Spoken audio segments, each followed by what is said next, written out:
Mesdames, Messieurs, bonjour. Ça y est, enfin, le soleil est revenu et les agriculteurs sont d'ailleurs dans les champs pour les nouveaux épandages d'azote. Et vous allez voir, dans ce domaine, il y a justement du nouveau en matière de matériel et de nouvelles technologies. Mais sans plus tarder, je vous invite à retrouver le sommaire de cette nouvelle émission Power Boost. Hello, quoi de neuf à la carte aujourd'hui chez Power Boost? Eh bien, en entrée, on va jusqu'en Normandie pour parler coupure de tronçons et préparation de parcelles pour mieux épandre votre engrais. En plat principal, des drones, puisque nous en avons parlé au Salon international de l'agriculture dernier. Quel est l'optimum pour l'affichage des informations en cabine? C'est le sujet que nous vous servirons par la suite. Et enfin, en dessert, quelques conseils pour utiliser au mieux votre GPS. Vous avez faim? C'est parti, servez-vous, c'est la 225e émission Power Boost. Deere a décidé de vendre ses activités d'irrigation à un fonds d'investissement israélien dénommé FIMI Opportunity. Le constructeur américain abandonne certes la partie fabrication des tuyaux et autres matériels, mais conserve les solutions dites de water management qui, elles, apportent de la valeur ajoutée, notamment dans la logique d'intelligence farming. Deere continuera donc à commercialiser les sondes de mesure d'humidité et les systèmes de collecte de données climatiques connus sous le nom de John Deere Field Connect. Alors, ce qu'on peut constater, c'est qu'il y a eu énormément de progrès en matière de dépanneur d'engrais et cela débouche dans l'agriculture de précision. Emmanuel Vauclin, bonjour. Bonjour Jean-Paul. Alors, il va falloir nous expliquer. Aujourd'hui, concrètement, vous partez d'une carte, comment ça se passe? Oui, au préalable, sur l'exploitation, j'ai réalisé des analyses de sol en fonction des anciennes parcelles avant remembrement. J'ai donc réalisé une centaine d'analyses sur l'exploitation et j'ai défini à l'intérieur de mes parcelles des micro-parcelles afin d'épandre des apports d'engrais type phosphore, potasse en fonction des zones de sol. D'accord. Donc on a aujourd'hui la capacité d'avoir sur une clé USB l'intégralité de ce parcellaire. Tout à fait, on va définir des micro-parcelles.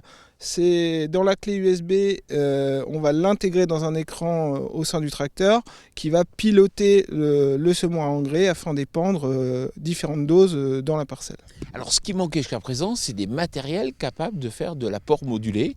Aujourd'hui, il y a combien de marques qui le proposent? Aujourd'hui, je pense que l'ensemble des constructeurs d'épandeurs engrais savent faire de l'épandage modulé au travers d'un épandeur à double châssis. Sachant faire de la pesée embarquée. Et là aussi, il y a eu des évolutions importantes. Aujourd'hui, on peut considérer qu'il y a plusieurs constructeurs qui sont capables de faire la coupure de tronçons, un peu comme sur un pulvérisateur. En revanche, il n'y en a que deux, c'est à savoir Verneland et Sulky, qui sont capables de dépendre sur certains tronçons et pas sur d'autres. Tout à fait, oui. On est capable d'épandre sur le 6e tronçon de l'épandeur sans pour autant épandre derrière le tracteur. Et seuls, effectivement, Sulky et Verneland sont en mesure de faire ce type d'épandage. Alors là, il faut que vous nous expliquiez comment ça marche. Alors, en fait, le principe de fonctionnement, c'est que sur le semoir, on a un vérin électrique qui est ici sur l'appareil et qui va modifier le point de chute de l'engrais sur le plateau. Et en modifiant le point de chute sur le plateau, on va pouvoir épandre sur un tronçon ou sur un autre. Ça, c'est étonnant quand même. Oui, on va dire c'est assez difficile à imaginer puisque sur un pulvérisateur, c'est physiquement compréhensible avec les tronçons de la rampe. Là, uniquement en changeant le point de chute de l'engrais, on est capable d'épandre sur un tronçon ou sur un autre. Alors l'étape suivante, c'est quoi? C'est d'être capable de pouvoir faire de la modulation de dose à l'intérieur d'une même largeur. Tout à fait. Je dirais que l'envie des agriculteurs demain, c'est de pouvoir, indépendamment sur le plateau droite ou sur le plateau gauche de l'épandeur, pouvoir apporter une dose de plus 20 d'un côté ou de moins 20 de l'autre. Aujourd'hui, on va moduler sur la totalité de l'épandeur. Donc l'appareil est monté sur un double châssis ou à des capteurs embarqués pour faire la pesée.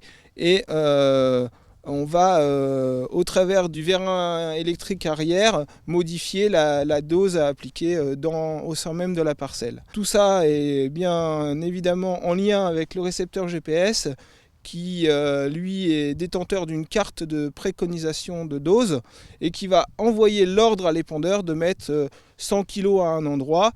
L'épandeur va ensuite répondre et dire « moi je mets réellement 100 kg » et on va, au sein même de l'appareil GPS, recréer une carte du réellement appliqué.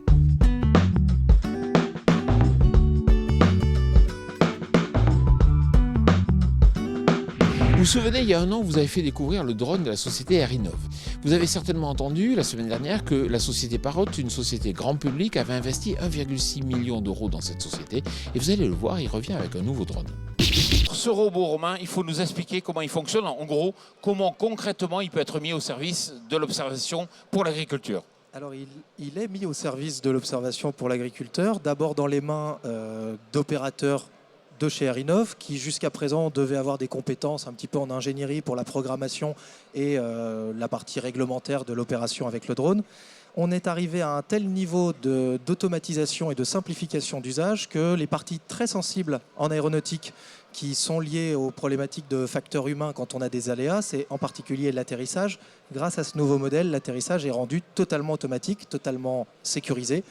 Donc on peut commencer à envisager que l'opération de vol de drone ne soit plus faite par un opérateur ingénieur qui va se déplacer pour ça et qui de fait va coûter plus cher. On a là maintenant la possibilité de proposer à des agriculteurs d'être eux-mêmes les opérateurs du vol du drone.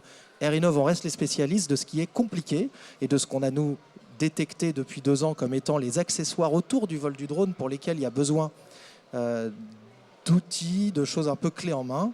Donc on prépare toute la partie amont de préparation de vol, planification, réglementation, toute la partie aval de traitement de données, mais la partie vol aujourd'hui, n'importe qui, et je pense que mon père en est le principal ambassadeur, un agriculteur sans connaissance ingénierie ni informatique, sait faire voler ce drone. Alors, quelques chiffres pour avoir un ordre d'idée. Un drone comme ça coûte combien? Un drone comme ça, ça coûte 19 000 euros. Un drone comme ça, agronomique, avec un capteur spécifique. On peut le montrer peut-être? Voilà, ça c'est un capteur multispectral quadriband développé avec l'INRA, associé à un modèle de traitement des données. C'est le seul capteur aujourd'hui dans le monde qui permet d'obtenir directement avec la chaîne de traitement le taux de chlorophylle et la densité foliaire d'un blé, d'un colza, d'un maïs. Ce sont des indicateurs agronomiques à la base, ce sont les meilleurs indicateurs agronomiques du besoin en azote.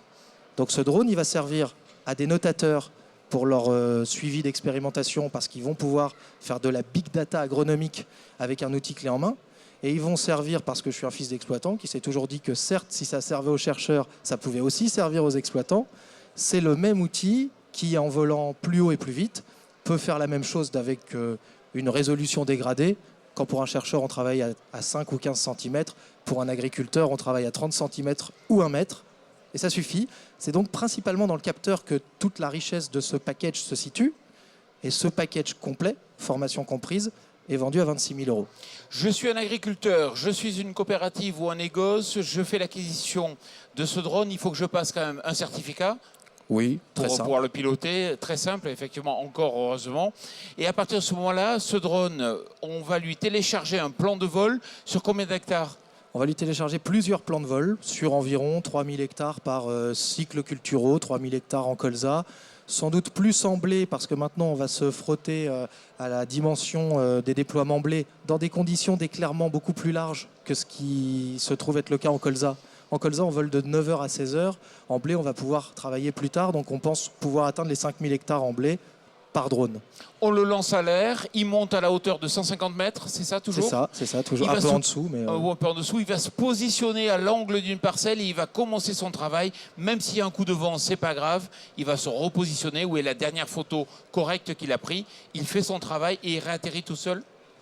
Exactement. C'est exactement ce qu'il fait. L'exploitant ou le technicien de coopérative qui veut s'en servir, il nous envoie le détourage, soit sur Google Earth, soit sur Epicless, sur ma ferme, sur mes parcelles, tous les outils de gestion parcellaire qu'il a à disposition aujourd'hui. Il exporte les globalement 30 parcelles de la journée. Il nous les envoie quelques jours avant. Nous, on lui convertit tout ça en plan de vol. On lui crée des outils aussi logistiques sur le terrain, sur tablette, pour qu'il puisse s'y retrouver, pour que tout soit communicant et que tout soit avec les mêmes identifiants. Pour lui, il y a parcelle 14, c'est parcelle 14 partout. Quand il sort la carte SD du capteur, il la met dans l'ordi, il n'a pas un clic à faire, ça s'enregistre à parcelle 14. Et le soir, il l'envoie à Airinov. qui va traiter parcelle 14 sous 48 heures et renvoyer les besoins en azote. Alors c'est vraiment intéressant ce que vous dites, c'est que par rapport même il y a 6 mois ou 1 an quand on était venu vous voir pour Power Boost, ça a évolué parce qu'effectivement à cette époque, il y avait uniquement une approche par distributeur, par OS. Là aujourd'hui, vous vous dites aussi, un agriculteur peut faire ce service et pourquoi pas le proposer. C'est-à-dire que si moi j'ai envie d'être entrepreneur demain à proposer l'observation, c'est peut-être un nouveau business. Surtout, c'est un business qui leur permet d'avoir un complément de revenus. Il y a toute une étude qu'on a menée là-dessus qui fait que les exploitants qui se tournent vers nous pour être nos partenaires, pour être utilisateurs à part entière, mais pour se voir alimenter en contrat de notre part et n'avoir plus qu'à aller faire les vols, ça aujourd'hui ça existe. Et c'est des compléments de revenus qui vont se situer entre 10 et 15 000 euros par an pour opérer sur 3 000 hectares de colza et 3 000 hectares de blé. Donc c'est parfaitement réel maintenant. Et tout ça grâce quand même à la rencontre entre Airinov et Sensefly et le groupe Parrot qui nous a permis d'aller bien plus vite sur l'automatisation. Le coût pour 2 cartes, c'est 15 € l'hectare, c'est ça? C'est ça, toujours. À peu près, voilà.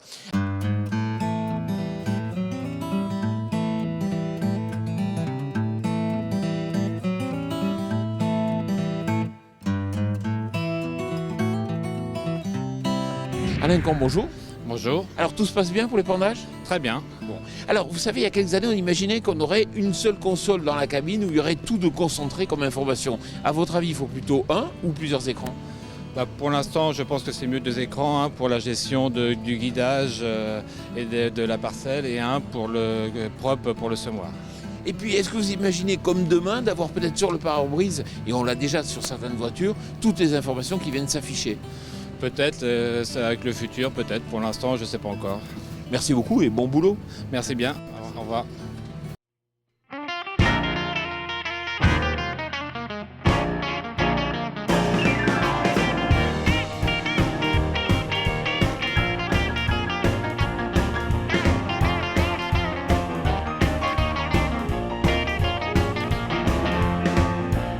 C'est une salle antistatique, ça vous permet effectivement de pouvoir réparer les matériels parce que vous êtes agréé pour la réparation des matériels Trimble. Ce qui est intéressant, c'est de voir que quand on a un boîtier de console ouvert, à l'intérieur c'est assez simple, il y a 2 grandes parties. Alors, l'appareil est constitué de 2 parties principales, un côté affichage en fait avec un écran et une carte qui gère l'affichage de l'appareil, et d'une autre partie la carte mère qui gère l'ensemble de l'appareil avec une carte interface qui fait la liaison entre l'appareil et l'environnement extérieur. Et puis on voit aussi une antenne là qui est ouverte et on se rend compte que c'est assez simple. Donc oui, c'est un appareil assez simple, donc un boîtier en plastique avec un récepteur GPS avec un module en option des GPS. Lorsqu'il est capté par satellite uniquement. D'accord, merci beaucoup. Merci à vous. Alors pour finir, une petite astuce, vous voyez ce câble, il peut vous permettre d'éviter d'acheter un système GPS supplémentaire. Effectivement, quand vous achetez un épandeur d'engrais aujourd'hui, on vous propose souvent d'avoir un système GPS pour apporter l'information vitesse, pour avoir un épandage précis et de qualité. Or, si vous avez déjà un GPS en cabine, effectivement, vous pouvez en faire l'économie, en gros entre 500 et 1000 euros. Emmanuel Vauquelin, ce câble, il coûte combien ? 80 € et il est capable d'être raccordé d'une console d'un épandeur à engrais à une console GPS pour donner l'info vitesse au travers soit d'une trame radar, soit d'une trame NMEA GPS. Ça veut dire que concrètement, si on a déjà une console GPS dans le tracteur, on n'a pas besoin d'en acheter une seconde. Tout à fait. Et on peut également utiliser un vieux tracteur qui éventuellement n'a pas d'information vitesse. Emmanuel Vauquelin, merci beaucoup. Voilà, notre émission Power Boost touche à sa fin. Si vous aimez les nouvelles technologies, si vous êtes passionné par les nouveaux matériels, vous pouvez aussi en découvrir sur notre site internet partenaire www.agriculture-nt.com. Très bonne semaine.